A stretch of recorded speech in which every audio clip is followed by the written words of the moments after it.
Don't you think, just slightly, that to be an expert on terrorism in a country like France, that's Islamic jihad, you should have done the basics and understood the Quran? Yeah, Oh, shit. No, I know. And you haven't read the Quran? No. No, fucking hell. You see, oh, God's sake. So you're not an expert on terrorism. Developing today, a major row has broken out between the Jewish elites in the United Kingdom and the Israeli government over the invitation for Tommy Robinson, who is increasingly being treated on the world stage as a statesman, to visit Jerusalem for the first time, paid for and hosted by the Israeli government. Now, this offer was made official by the Israeli Minister for Combating Anti-Semitism, Amichai Chikeli, who wrote, "In the wake of the horrific Manchester terror attack, Israel and the Jewish people stand firmly with our allies in the United Kingdom. On behalf of the State of Israel, I am proud to host British patriot Tommy Robinson, who will visit Israel in mid-October. Tommy is a courageous leader on the front line against radical Islam. At a time when Jews across Europe face rising anti-Semitism, it is vital to strengthen bonds with allies who refuse to be silent. He has proven himself a true friend of Israel and the Jewish people, unafraid to speak the truth and confront hate. Israel will always stand with the Jewish community and our allies worldwide. Together with friends like Tommy Robinson, we will build stronger bridges of solidarity, fight terror, and defend Western civilization and shared values." Then Tommy responded, which prompted Amir Ohana, who is the speaker in the Knesset, to say, "Looking forward to hosting you at the Knesset. You're doing a great service to your country, but more than that, as I've said repeatedly since October the 7th, far from being a local struggle, this is a global battle between the forces of radicalism, extremism, and fundamentalism. See you in Jerusalem." Cute outrage from the elite class in the United Kingdom. Saeed Avazi wrote, "The Israeli minister inviting Tommy Robinson, a man with multiple convictions for violence and fraud, to Israel in response to the horrific Manchester attack. Let that sink in. At a time all communities in the UK uniting to support our Jewish community as they grieve the state of Israel is sowing division in our country, supporting and promoting those that platform hate and making our country unsafe. It's time for all right-thinking people to call out this irresponsible and deeply dangerous behaviour from Israel." And there was also a lot of it from people who I previously respected in the Jewish community, Nicole Lampert, Melanie Phillips. That prompted Avi Yemeni of Rebel News to write, "Dear Jews, freaking out over Tommy Robinson being invited to Israel, stop falling for the propaganda. Like Israel itself, he's been smeared for years with lies and distortion. The truth, he's always stood up for us, even when our own leaders tried to demonize him. Tommy is a real friend of Jews and Israel. I know it. I've been mates with him through it all." And I think what's really interesting is that when you look at this exchange between Tommy Robinson and a French journalist, which he secretly filmed and has now revealed to the world over the weekend, you see that what he insists people in the media do, in the elite class do, is be honest about what they know about Islam. Watch this. Big news, Outspoken is now available as a podcast too. So please do subscribe wherever you get yours, Spotify, Apple Podcasts, and make sure you rate and review. I'll take 5 stars, if you may. Was equal. The point is... Do you think all cultures are equal? Yeah. You do. So you think Islamic culture, which says a woman is the property of a man, that's Islamic culture. You think that's equal to Western Christian culture, do you? I don't think it's the way to think of the Muslim, no? You don't think? So Extremism, yeah. So, no, not extremism, no, Islamic culture. So let's go to Pakistan, yeah? Is Pakistan's culture the equivalent of British Western Christian culture? Do you think they're equal? This is a difficult question because it's going to shatter your whole worldview. Do you think they're equal? Come on, do you? I don't. You're scared to say. Do you think they're equal? See, I'll tell you. Islamic culture is a third world shithole, yeah? Our Western culture, civilized, far superior. Far, far superior. the best culture in the world. This culture that oppresses women, executes homosexual, legalises sex with children, this is backward and degenerate. Yeah? So I can comfortably say that because I don't have any master who's going to sack me. But you, again, I'll ask you the simple question. Islamic culture, Christian culture, are they equal? Are they equal? Come on. Yeah. Go move to Pakistan then. Would you move to Pakistan? If it's so beautiful. Go live under Islamic culture. So I guarantee you, you don't live surrounded in Islamic culture, do you? I'm not very a specialist of the... And then there was a critical moment where Tommy Robinson asks this French journalist if she's read the Quran. Watch. So you're not a very specialist, but can I ask you, so before this job, now, you was an expert on what? Terrorism. Expert on terrorism. So you're an expert on terrorism. The majority of terrorism is what? Islamic? So you're an expert... No, we have a far-right terrorism in France now. Oh, same numbers? Equal playing field, is it? Similar arrests? In USA, yeah. Similar arrests? Yeah. In America, yes. No, we're on about France. It's worse than... But we're on about France, so I'm asking you. So you're a French journalist. Your job specifically is to be an expert on terrorism. The majority of terrorist attacks come from Islam. The terrorists, when committing their terrorism, quote what? The Quran. Don't you think, just slightly, that to be an expert on terrorism in a country like France, that's Islamic jihad, you should have done the basics and understood the Quran? Yeah, Oh, shit. No, I know... And you haven't read the Quran? No. No, fucking hell. You see, oh, God's sake. So you're not an expert on terrorism. It's because for you, not politics. Because for you, but how do you know that? How do you know it's about politics? How do you know that every one of these... The way that you behave with the Muslim in France that influence their behavior now, not... But you don't know that because you don't know the Quran. So I actually thought that was a really fascinating exchange and an intelligent exchange too that was important. And I would just say to all of these members of the Jewish elite community who are very much asking for support from the right of politics at the moment, and we are giving it to you, just think about Charlie Kirk.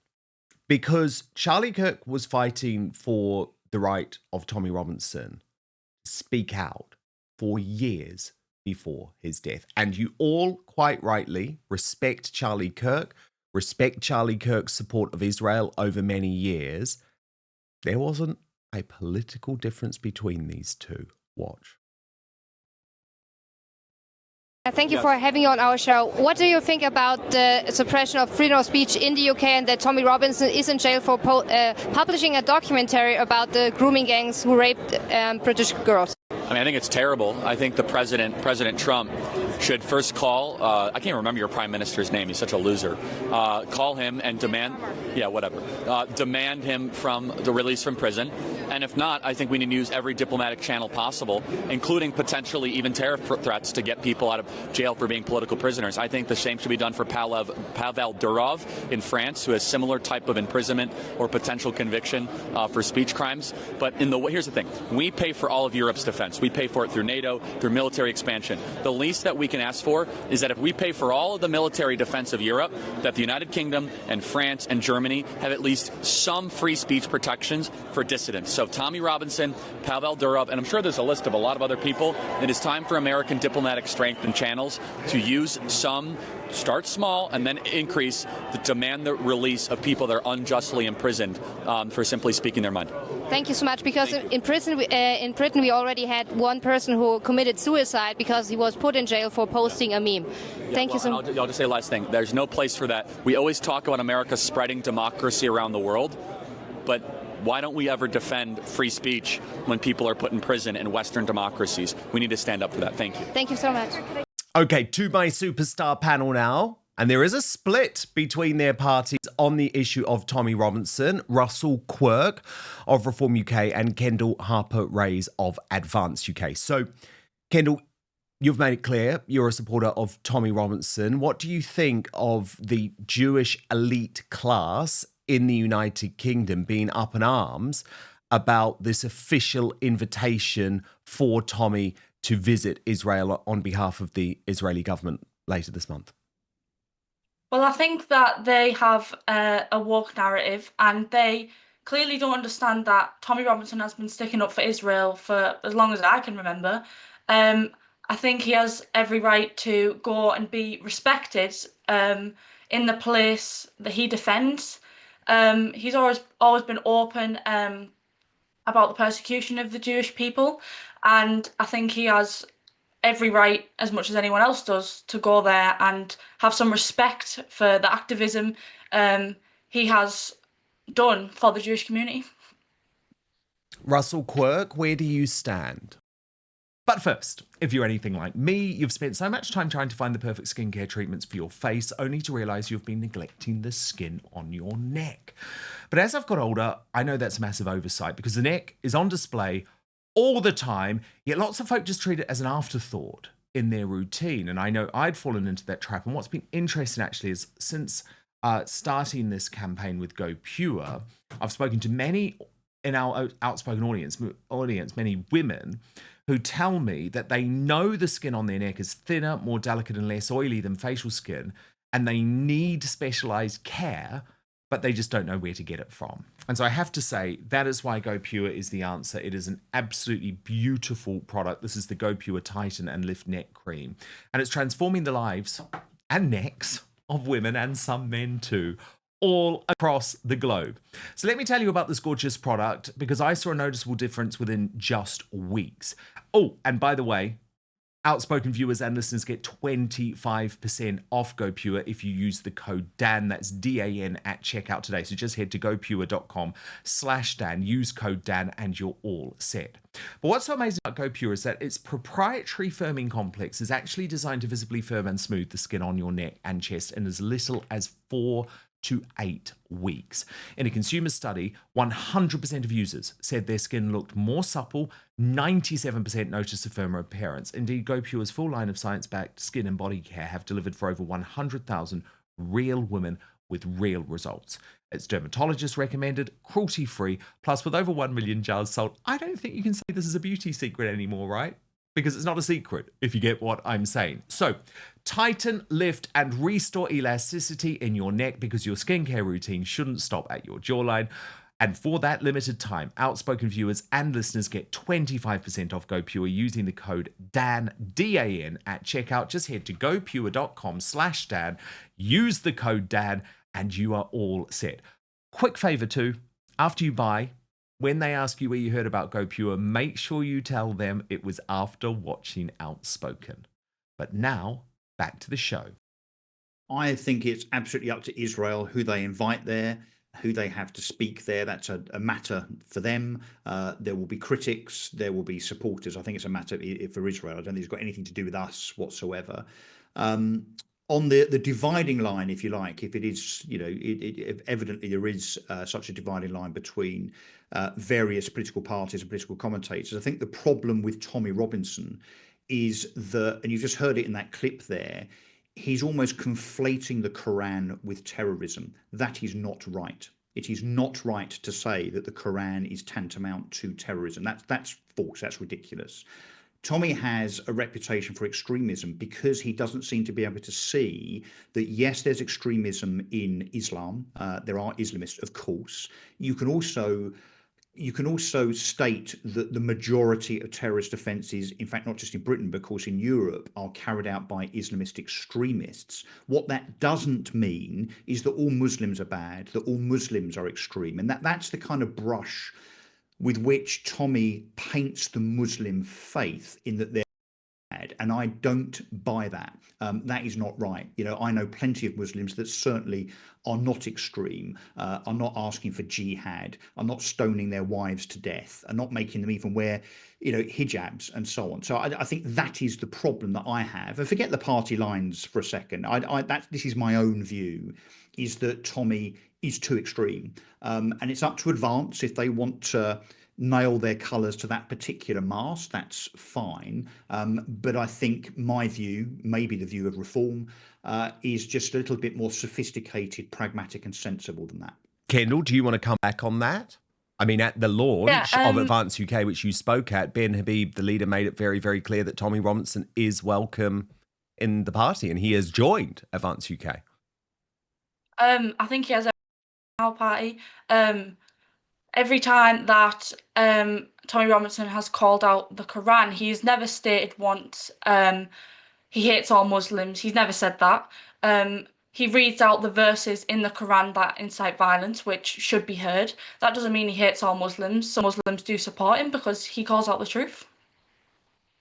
It is interesting, Russell, because Gad Saad, who comes at this from a completely academic point of view, says we can't keep distinguishing between Islam and extreme Islam because it's the same thing. It's not the same thing. It's absolutely not the same thing. Would you say that all Christians are the same as the Oklahoma bomber? No, but I would say that it's very, very different when you look at what the Quran is teaching. Are all people on the right of the political spectrum, the same as, mad Christian fundamentalists that, might run around shooting people in the United States? Of course not. There's a variety of extremes in any race or any religion, and that's where I think I differ with Tommy, that I don't see all Muslims as bad or the Quran as being a weapon of terrorism. And I would suggest that certainly my interpretation, bear in mind, I've never met Tommy, I've never had a conversation with Tommy ever, but my interpretation is that, and I'm sure he has his own reasons. I know he has a background in terms of his history and experience of such things in Luton, but I fundamentally disagree with him in terms of the picture he's painting, that effectively all Muslims are bad, all Muslims are likely to be extreme, and the Quran is a weapon of terrorism. I just don't agree with that. On the political front, Simon Brandy, who sent a super chat, says, since we have Reform and Advance reps on here, it's time for Nigel, Rupert and Ben to sort out their differences. Saving our country is bigger than egos. How do you both respond to that? Obviously, I'm not a big fan of Nigel. However, I think the country is in jeopardy, and there shouldn't be arguments on the same side. We all want the same thing. However, Nigel Farage did say he would rather eat razor blades than have Rupert Lowe back in his party, so I don't think that is possible.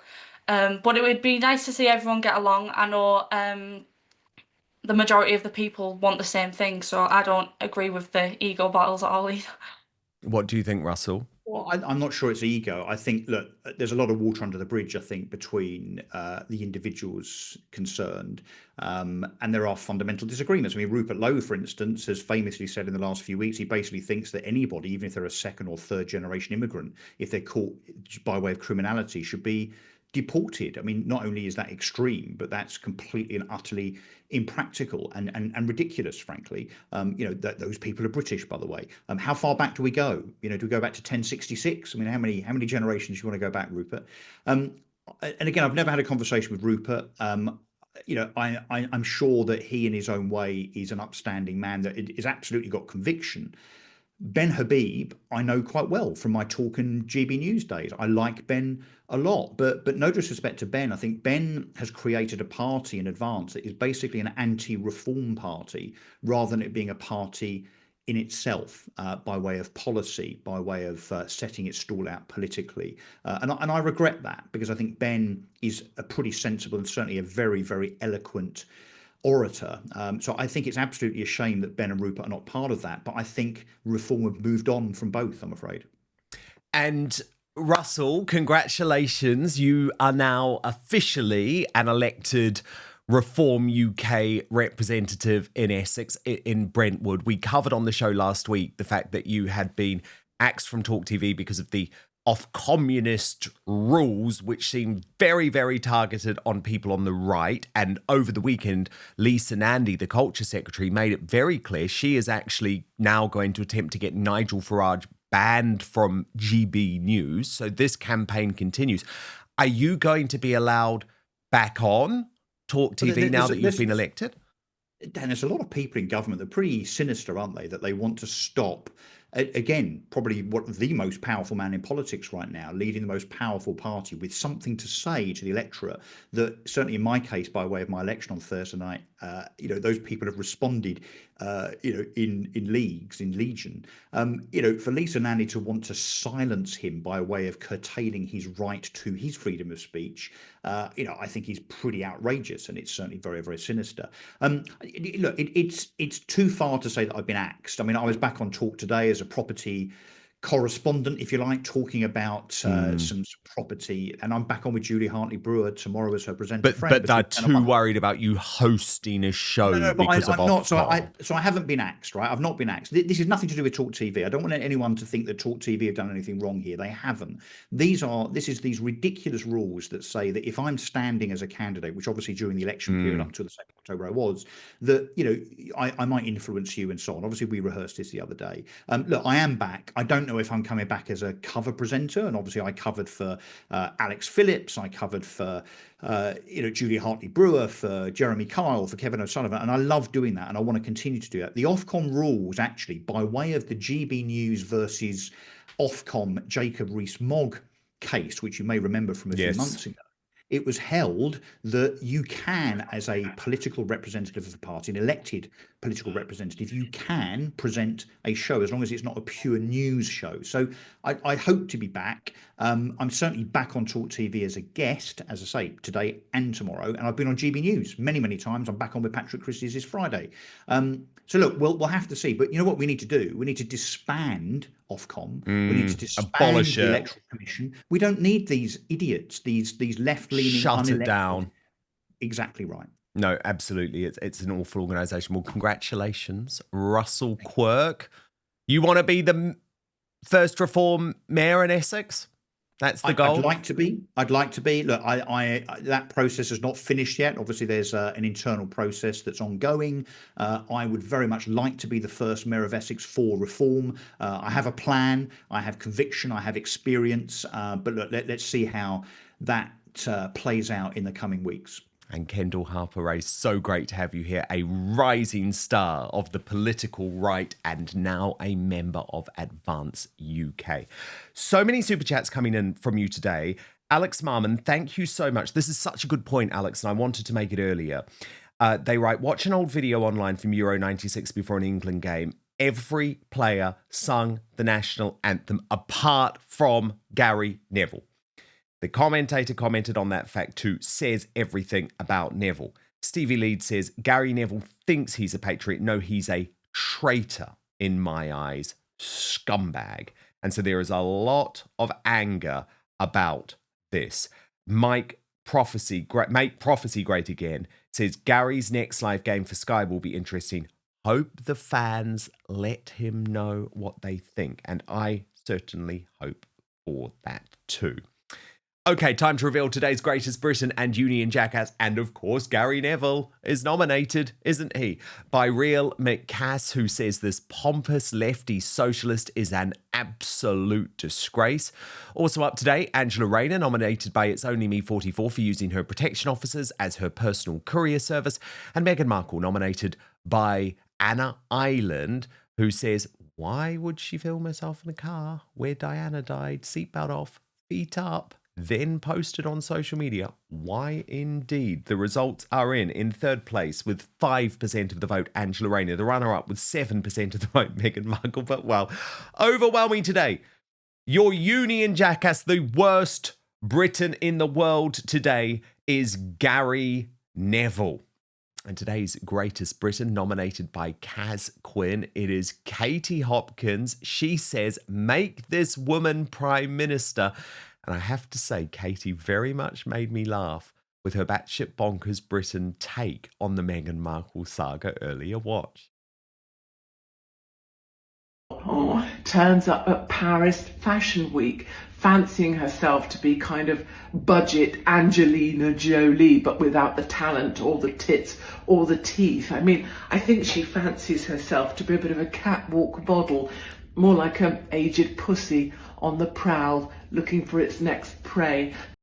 Thank you so much for watching Dan Wootton Outspoken. Please click on my face just to the bottom left to subscribe to this brand new independent news source and turn on the notification bell so you'll be alerted to our brand new live shows, uncancelled interviews, and special royal episodes.